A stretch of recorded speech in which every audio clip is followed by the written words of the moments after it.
You say honesty is the best policy, and now you're calling me while you fall asleep. Honestly, I thought I'd be happier to see your name on my phone as you say that you hope to see me soon. But I can't lie and say that I wish that too. What am I supposed to do?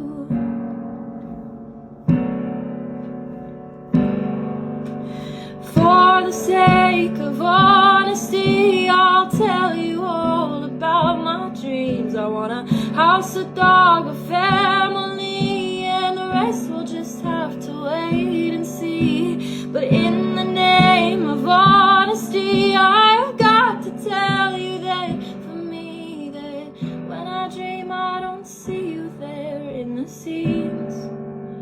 I'm honestly sorry